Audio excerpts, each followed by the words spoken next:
আসসালামু আলাইকুম সুপ্রিয় শিক্ষার্থী বন্ধুরা, আশা করছি সবাই ভালো আছো, সুস্থ আছো। তোমরা সবাই আমার প্রীতি এবং শুভেচ্ছা নাও। আজকের ক্লাসে বা আজকের পাঠে তোমাদের আমি আমন্ত্রণ জানাচ্ছি। বরাবরের ন্যায় আবারও আমি যুক্ত হয়েছি হিসাব বিজ্ঞান বিষয় নিয়ে। তৌহিদুল ইসলাম শাহাদাত, সহকারী প্রধান শিক্ষক, ফতেনগর নওয়াজিশপুর উদয় উচ্চ বিদ্যালয়, রাউজান, চট্টগ্রাম থেকে আমি তোমাদের সাথে সরাসরি যুক্ত হয়েছি। আশা করছি পুরোটা সময় জুড়ে তোমরা সবাই আমার সাথে থাকবে। বন্ধুরা, তোমরা যার যার টাইমলাইনে এই ক্লাসটা শেয়ার করে দাও এবং তোমাদের বন্ধুদের জানিয়ে দাও আজকে হিসাব বিজ্ঞান ক্লাস শুরু হয়েছে। সবাই যেন এই ক্লাসটা উপভোগ করে। আর যদি তোমাদের কোনো প্রশ্ন থাকে, কোনো জিজ্ঞাসা থাকে, কমেন্ট সেকশনে আমাকে জানিয়ে দাও। এছাড়াও আমার এখানে সেল নাম্বার আছে, ইমেল আইডি আছে, এই মাধ্যমে তোমরা যোগাযোগ করতে পারো। ঠিক আছে বন্ধুরা, আমরা ফিরে যাচ্ছি আজকের ক্লাসে। আমি তোমাদের কিছু ছবি দেখাবো, কিছু প্রশ্ন করব। এই প্রশ্নগুলো তোমরা উত্তর দেওয়ার চেষ্টা করবে এবং সবসময় তোমরা খেয়াল রাখবে কোন দিকে, স্ক্রিনের দিকে। খুব মনোযোগ সহকারে দেখবে, প্রশ্নগুলো উত্তর দেওয়ার অবশ্যই সচেষ্ট থাকবে। আশা করছি তোমাদের সহযোগিতা পাবো। তোমাদের জন্য আমরা এই ক্লাসগুলো করছি তোমাদের উপকারের জন্য। তোমরা যদি কেউ একজন উপকৃত হও তাহলে এই ক্লাসটা সার্থক হবে, সুন্দর হবে। ছবিগুলো দেখো এবং চিন্তা করে উত্তর দাও। আমরা এখানে দেখতে পাচ্ছি, কি দেখতে পাচ্ছি, কয়জন মানুষ দেখতে পাচ্ছি? সিম্পল বিষয়, 2 জন মানুষ দেখতে পাচ্ছি, তাই না? এরপর আরেকটা ছবি আমরা দেখতে পাচ্ছি, যে ছবিতে কি দেখা যাচ্ছে? একজন ব্যক্তি কিছু দিচ্ছেন, আরেকজন নিচ্ছেন।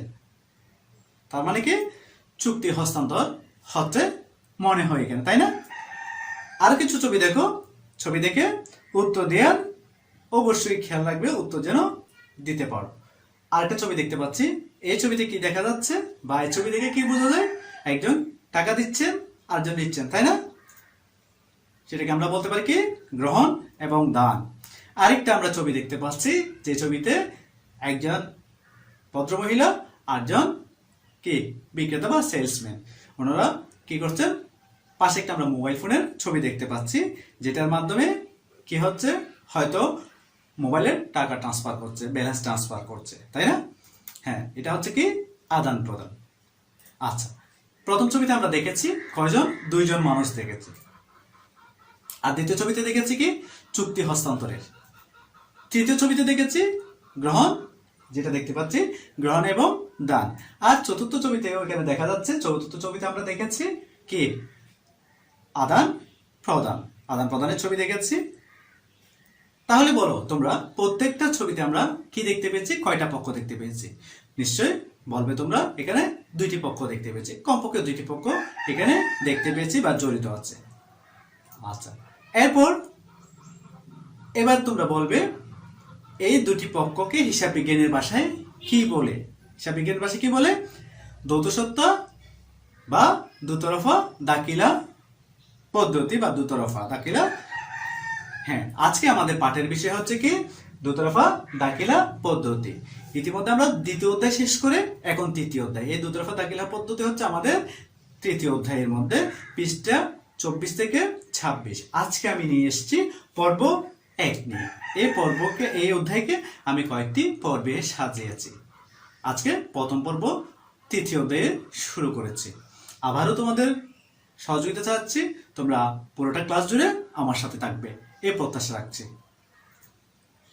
আজকে যে আলোচ্য বিষয় আমাদের দুতরফা দাখিলা পদ্ধতি, সেটা হচ্ছে দুতরফা দাখিলা পদ্ধতি কি সেটা আমরা এই আলোচনা শেষে আমরা বলতে পারবো। দুতরফা দাখিলা পদ্ধতির বৈশিষ্ট্য এবং দুতরফা দাখিলা পদ্ধতির সুবিধাগুলো আমরা আজকে এখান থেকে শিখব। এখানেও আমরা একটি ছবি দেখতে পাচ্ছি, 2টি পক্ষ দেখতে পাচ্ছি, একজন ক্রেতা, একজন বিক্রেতা। আমরা যখন হিসাব বিজ্ঞান করি, হিসাব বিজ্ঞানের মধ্যে দুতরফা দাখিলা পদ্ধতি একটি হচ্ছে খুব জনপ্রিয় একটি কি পদ্ধতি বা হিসাব ব্যবস্থা। এটা লুকা পেসিওলি 1494 খ্রিস্টাব্দে তার বইতে এই দুতরফা দাখিলা পদ্ধতি সম্পর্কে আলোচনা করেছেন এবং এটার প্রবর্তক হচ্ছেন উনি ছিলেন একজন গণিতবিদ। যেটা হচ্ছে উনি ইতালির প্রসিদ্ধ কে একজন গণিতবিদ ছিলেন লুকা পেসিওলি। লুকা পেসিওলি এই দুতরফা দাখিলা পদ্ধতির তাকে কি বলা হয়? জনক বলা হয়। দুতরফা দাখিলা পদ্ধতির মধ্যে একজন দাতা থাকবে, একজন গ্রহীতা থাকবে, একজন দেনাদার থাকবে, একজন পাওনাদার থাকবে, একজন ডেবিট থাকবে, এক পক্ষ ক্রেডিট থাকবে, এক আদান আর প্রদান, দাতা গ্রহীতা। এইভাবে আমরা দুইটি পক্ষ সবসময় দেখতে পাই। দুইটি পক্ষ ছাড়া কখনো লেনদেন সংগঠিত হতে পারে না। তাহলে বন্ধু দেখা যাক এখানে যে দুইজন ব্যক্তি দেখতে পাচ্ছি, দুইজন ব্যক্তির মাধ্যমে একজন হচ্ছেন কি দাতা, আরেকজন গ্রহীতা, তাহলে দুটি পক্ষ। এরপর একজন সুবিধা গ্রহণকারী, আরেকজন হচ্ছে কি সুবিধা প্রদানকারী, তাও কয়টি পক্ষ? দুটি পক্ষ। এক পক্ষকে বলা হবে কি ডেবিট পক্ষ, আর পক্ষকে বলা হবে কি ক্রেডিট পক্ষ।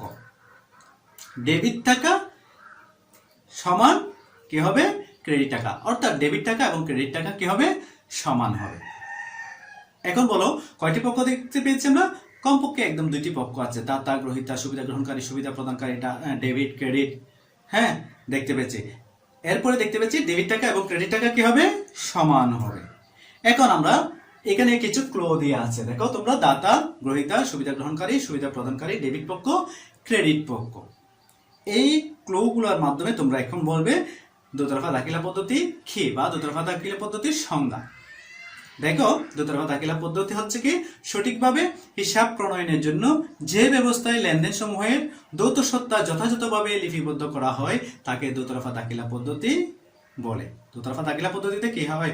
যথাযথ সুন্দরভাবে, সুসম্পূর্ণভাবে, সুসংগঠিতভাবে কি করা হয়? হিসাবগুলো লিপিবদ্ধ করা হয় বা হিসাবের বইতে লেখা হয়। এই জন্য এটাকে বলা হয় দুতরফা দাখিলা পদ্ধতি। এটা একটা উত্তম পদ্ধতি, এটা একটা সুষ্ঠু বা সুন্দর পদ্ধতি, এটাতে অনেক সুবিধা পাওয়া যায়। এখন আমরা যেটা দেখব এই পদ্ধতির কি কি বৈশিষ্ট্য রয়েছে, কি কি বৈশিষ্ট্যের কারণে এই দুতরফা দাখিলা পদ্ধতি মানুষের কাছে এত জনপ্রিয় হয়েছে। এসো আরো কিছু আমরা ছবির মাধ্যমে উত্তর দিই। এখানে দেখতে পাচ্ছ, তাও দুইজন ব্যক্তি দেখতে পাচ্ছি, এখানে দুইজন ব্যক্তি দেখতে পাচ্ছি। তার মানে কি দুতরফা দাখিলা পদ্ধতি হতে হলে কমপক্ষে দুটি পক্ষ বা দ্বৈত সত্তা জড়িত থাকবে। এখানে দুইটি পক্ষ ছাড়া কখনো লেনদেন সংগঠিত হতে পারে না। এরপর এখানে একটু দেখো তোমরা, এখানে দুটি পক্ষ, একজন কিছু দিচ্ছে, আরেকজন কিছু নিচ্ছেন। একজন থেকে একজন কি হচ্ছে? কোন একটা পণ্য বা কোন একটা জিনিসের আদান প্রদান হচ্ছে। এখানে এই দৃশ্য দ্বারা আমরা কি বুঝতে পারি? এখানে হচ্ছে কি দাতা এবং গ্রহীতা, একজন দাতা আছে, একজন গ্রহীতা আছে। দুতরফা দাখিলা পদ্ধতির আরেকটা বৈশিষ্ট্য হচ্ছে দাতাও পক্ষ থাকবে এবং গ্রহীতা পক্ষ থাকবে। দাতা এবং গ্রহীতা পক্ষ ছাড়া কখনো লেনদেন সংগঠিত হতে পারে না। এই ছবিতে আমরা যেটা দেখতে পাচ্ছি সেটা হচ্ছে কি দেখা আছে, তোমরা দেখতে পাচ্ছ ডেবিট এবং ক্রেডিট কার্ড। ডেবিট মানে কি খরচ বা ব্যয়, আর ক্রেডিট মানে কি আয় বা মুনাফা যেটা হয়।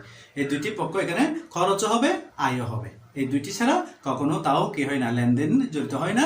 এই দুতরফা দাখিলা পদ্ধতির আরেকটা বৈশিষ্ট্য হচ্ছে ডেবিট এবং ক্রেডিট। আর একটু লক্ষ্য করো, এখানে আমরা টাকা দেখতে পাচ্ছি, 1000 টাকা বাংলাদেশি নোট কয়টা দেখতে পাচ্ছ? হ্যাঁ 5টা দেখতে পাচ্ছি। আবার এই 1000 টাকার নোট 5টা, 5000 সাথে আমি যদি আবার এই পাশেও দেখতে পাচ্ছি আমরা 5টা 1000 টাকার নোট আছে। এই 5000 সাথে যদি আমি 5000 কি করি, যোগ করি, তাহলে কত হবে? সমান 10,000 টাকা হবে। কত হচ্ছে? 10,000 টাকা। এই জন্য বলা হয় কি টাকার অঙ্ক কি হবে? সমান হয়। ডেবিট পক্ষ যা হবে, ডেবিট টাকা যা হবে, ক্রেডিট টাকাও কি হবে? তা হবে, সমান হবে। আবার এই ছবিতে আমরা একটা ক্যালকুলেটর বা একটা টাকার অঙ্ক দেখতে পাচ্ছি, তোমরা নিশ্চয়ই দেখতে পাচ্ছ। এরপর এখানে একটা লেখচিত্র আমরা দেখতে পাচ্ছি, কিছু স্তম্ভ দেখতে পাচ্ছি, কোন একটা তথ্যের বা আর্থিক অবস্থার বিবরণী একটা দেখতে পাচ্ছি। এখানে কি হয়, ছবিগুলোতে যে জিনিসটা দেখতে পাচ্ছি এটা হচ্ছে সামগ্রিক একটা ফলাফল আমরা দেখতে পাই। এটা হিসাব শেষে আমরা একটা ফলাফল দেখতে পাই, কত টাকা আয় হয়েছে বা ব্যয় হয়েছে, একটা নির্দিষ্ট অঙ্ক আমরা রেজাল্ট পেয়ে থাকি। এটাকে বলা হয় সামগ্রিক ফলাফল। দুতরফা দাখিলা পদ্ধতিতে এটা আরেকটা হচ্ছে গুরুত্বপূর্ণ বৈশিষ্ট্য। এই বৈশিষ্ট্য ছাড়া কখনো লেনদেন সংগঠিত হতে পারে না। এগুলো হচ্ছে দুতরফা দাখিলা পদ্ধতি করার উত্তম উপায়। এগুলোর মাধ্যমে আমরা কি করতে পারি, সুন্দরভাবে সুষ্ঠুভাবে সুচারুরূপে আমরা দুতরফা দাখিলা পদ্ধতি কি করতে পারি, সম্পন্ন করতে পারি বা যথাযথ হিসাব প্রণয়ন করতে পারি। চলো বন্ধুরা এবার আমরা দুতরফা দাখিলা পদ্ধতির কি কি সুবিধা রয়েছে এই সুবিধাগুলো আমরা একটু জেনে নেব। দেখা যাক এই সুবিধাগুলো কি কি। আমরা এখানে একটা স্টেটমেন্ট দেখতে পাচ্ছি, ব্যাংকের স্টেটমেন্ট, টাকা পয়সার হিসাব নিকাশ দেখতে পাচ্ছি। এটা হচ্ছে একটা পরিপূর্ণ হিসাব সংরক্ষণ। দুতরফা দাখিলা পদ্ধতির সবচেয়ে একটা গুরুত্বপূর্ণ হচ্ছে আমরা বৈশিষ্ট্যের ভিত্তিতে এই ফলাফলগুলো সংরক্ষণ করে রাখতে পারি পরিপূর্ণভাবে, সুন্দরভাবে।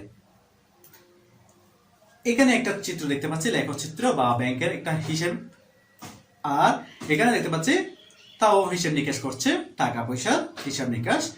এর মাধ্যমে আমরা কি করতে পারি, দুতরফা দাখিলা পদ্ধতির মাধ্যমে কত টাকা লাভ হয়েছে বা কত টাকা লোকসান হয়েছে সেটা ফলাফলটা জানতে পারি, একটা লাভ লোকসান নিরূপণ করতে পারি, কত টাকা লাভ বা লোকসান হয়েছে কিসের মাধ্যমে, দুতরফা দাখিলা পদ্ধতিতে হিসাব রাখার মাধ্যমে। এরপর এখানে একটা আমরা এক্সেলের একটা কি দেখতে পাচ্ছি, পেজ দেখতে পাচ্ছি। এই পেজে কিছু তথ্য দেওয়া আছে, স্যালারি দেওয়া আছে, কোনো ব্যক্তির নাম আছে। এর মাধ্যমে আমরা কি করতে পারি, এক্সেলের মাধ্যমে যখন কোনো হিসাব করি যেমন শুদ্ধ হয়, ঠিক দুতরফা দাখিলা পদ্ধতির মাধ্যমে যদি আমরা হিসাব ব্যবস্থা করি, হিসাব রাখি, আমাদের কি হবে, হিসাবটাও খুব সুন্দরভাবে সাজিয়ে গুছিয়ে রাখা যায় এবং এটা কি হবে, শুদ্ধ আমরা ফলাফল পেয়ে থাকি, যেটা ভুল ভ্রান্তি হয় না। এখানে কিছু টাকা দেখতে পাচ্ছি বা টাকার বান্ডিল আমরা দেখতে পাচ্ছি। এর মাধ্যমে আমরা কি করতে পারি, একটা নির্দিষ্ট সময় শেষে দুতরফা দাখিলা পদ্ধতির বৈশিষ্ট্যের ভিত্তিতে আমরা আর্থিক অবস্থা নিরূপণ করতে পারি। আমার টাকা কি বেশি বা টাকা জমেছে বা টাকা বৃদ্ধি পেয়েছে, আমার মুনাফা বৃদ্ধি পেয়েছে না লোকসান হয়েছে, না টাকা কমেছে, দায় বৃদ্ধি পেয়েছে না দায় হ্রাস পেয়েছে। এটা নির্দিষ্ট লাভ লোকসান আর্থিক অবস্থার বিবরণী আমরা এখান থেকে পেয়ে যাই দুতরফা দাখিলা পদ্ধতির মাধ্যমে। এই দুতরফা দাখিলা পদ্ধতিতে যদি আমি হিসাব রাখি, হিসাব সংরক্ষণ করি, হিসাব সংরক্ষণ করলে কি পাওয়া যাবে, আরেকটা সুবিধা, ভুল ত্রুটি ও জালিয়াতি উদ্ঘাটন করা যাবে, প্রতিরোধ করা যাবে। কোনো ভুল ভ্রান্তি হলে, কোনো জালিয়াতি হলে আমি সহজে ধরে ফেলতে পারবো দুতরফা দাখিলা পদ্ধতির মাধ্যমে। এছাড়াও যেহেতু আমি ব্যবসা করি, ব্যবসা করতে গেলে আমার টাকা ইনকাম আছে, ইনকামের বিপরীতে আমাকে কি করতে হবে, ট্যাক্স দিতে হবে সরকারকে।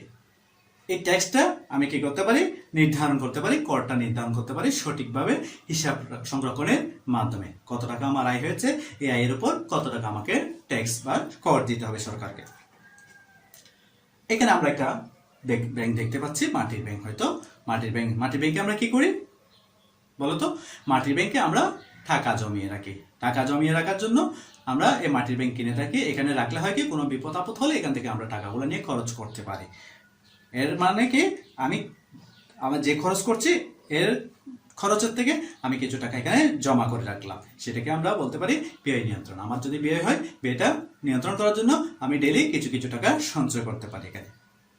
এছাড়াও আমরা যেটা দেখতে পাচ্ছি, এই দুতরফা দাখিলা পদ্ধতির আরেকটা সুবিধা হচ্ছে কি, দেনা পাওনার পরিমাণ নির্ণয় করতে পারি।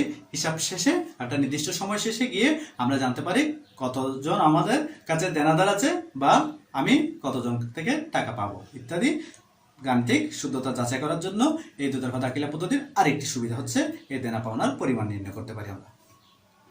এছাড়াও এই দুতরফা দাখিলা পদ্ধতি প্রয়োগ করা খুব সহজ এবং এটা কিন্তু বিজ্ঞানসম্মত ও সর্বজনীন স্বীকৃত। এটা সর্বজনীন স্বীকৃত, সবাই এটাকে স্বীকৃতি দিয়েছে এবং এটা খুব সহজ আমাদের কাজ করা। যেগুলো এতক্ষণ পর্যন্ত আমরা তোমরা নিশ্চয়ই দেখেছো এখানে কি কি ছিল, এখানে অনেকগুলো সুবিধা ছিল, অনেকগুলো বৈশিষ্ট্য ছিল।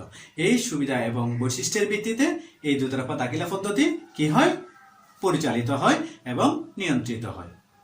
নিয়ন্ত্রণ করার ফলে, পরিচালিত হওয়ার ফলে আমরা একটা নির্দিষ্ট সময় শেষে গিয়ে আমরা তথ্যটা সম্পূর্ণভাবে একটা রেজাল্ট পেয়ে যাই। এর মধ্যে রেজাল্টের সাথে আমরা আমাদের যে তথ্য আছে তথ্যের সাথে যদি মিল থাকে তাহলে দেখা যাবে কি এখানে কোনো সমস্যা হলে, গরমিল হলে আমরা সহজে ধরে ফেলতে পারবো। বন্ধুরা, এতক্ষণ পর্যন্ত আমরা আলোচনা করেছিলাম আমাদের আজকে যে নতুন অধ্যায়ের নতুন পর্ব 1-এ দুতরফা দাখিলা পদ্ধতি। এই দুতরফা দাখিলা পদ্ধতি কি, দুতরফা দাখিলা পদ্ধতির বৈশিষ্ট্য এবং দুতরফা দাখিলা পদ্ধতি আমরা বেশ কিছু সুবিধা দেখেছি। এই দুতরফা দাখিলা পদ্ধতির এর পরবর্তী যে পর্ব সেটা নিয়ে আমি সামনের ক্লাসে উপস্থিত হব। তোমরা একটু বইটা ফলো করবে, দেখবে, এখান থেকে এমসিকিউ প্রশ্ন হবে, সেজন্য আমাদের কি করতে হবে, প্রতিটি লাইন আমাদের পড়ে নিতে হবে। এই বই থেকে পড়ার ফলে আমরা কি করতে হবে, আমাদের যে পরীক্ষা হবে সৃজনশীল এমসিকিউ যে প্রশ্ন থাকে সেখানে 30টা প্রশ্ন এখান থেকে থাকবে 30টা, যেখানে আমাদের থাকবে 60টা প্রশ্নের উত্তর দিতে হবে সৃজনশীল অর্থাৎ রচনামূলক, আর 30 মার্কস হচ্ছে এমসিকিউ এই বিভিন্ন জায়গা থেকে। সেজন্য আমাদের পুরো বইটা আমাদের কি করতে হবে, ভালোভাবে আয়ত্ত করতে হবে। আয়ত্ত যদি করি ওখান থেকে আমরা এমসিকিউ প্রশ্নের উত্তর দিতে পারবো, এবং যে অঙ্কগুলো আসবে 7টা অঙ্ক করতে হবে আমাকে, 7টা প্রশ্ন, এই 7টা প্রশ্ন আনসার দিতে পারবো। সেজন্য তোমরা রীতিমতো তোমাদের যে অনলাইনে ক্লাসগুলো হচ্ছে সারা বাংলাদেশে, বিশেষ করে কিশোর বাতায়ন, এছাড়াও জেলা উপজেলা বিভাগীয় পর্যায়ে বিভিন্ন অনলাইন ক্লাসে তোমাদের ক্লাসগুলো হচ্ছে, উপজেলা পর্যায়ে হচ্ছে অনেক স্কুল প্রতিষ্ঠান প্রতিষ্ঠানে আমাদের ফেসবুক পেজের মাধ্যমে ক্লাসগুলো হচ্ছে। তোমরা এই ক্লাসগুলো ফলো করবে। আর এটা কথা বলে রাখছি, বাংলাদেশ সংসদ টেলিভিশনে কিন্তু তোমাদের ক্লাসগুলো প্রচারিত হচ্ছে প্রতিদিন। এই যে কোনো একটা মাধ্যমে তোমরা কি করবে, এই ক্লাসগুলো দেখবে, ক্লাসগুলো দেখে তোমরা সেভাবে প্রস্তুতি নেবে পরীক্ষার জন্য। আশা করছি তোমরা আমার কথা বা আমার ক্লাসটা এতক্ষণ পর্যন্ত বুঝতে পেরেছ। তোমাদের কাছ থেকে আমি আজকের মতো বিদায় নিচ্ছি। সবাইকে অশেষ ধন্যবাদ ও কৃতজ্ঞতা জ্ঞাপন করছে এবং আজকের ক্লাস শেষ করছি। আসসালামু আলাইকুম, আল্লাহ হাফেজ।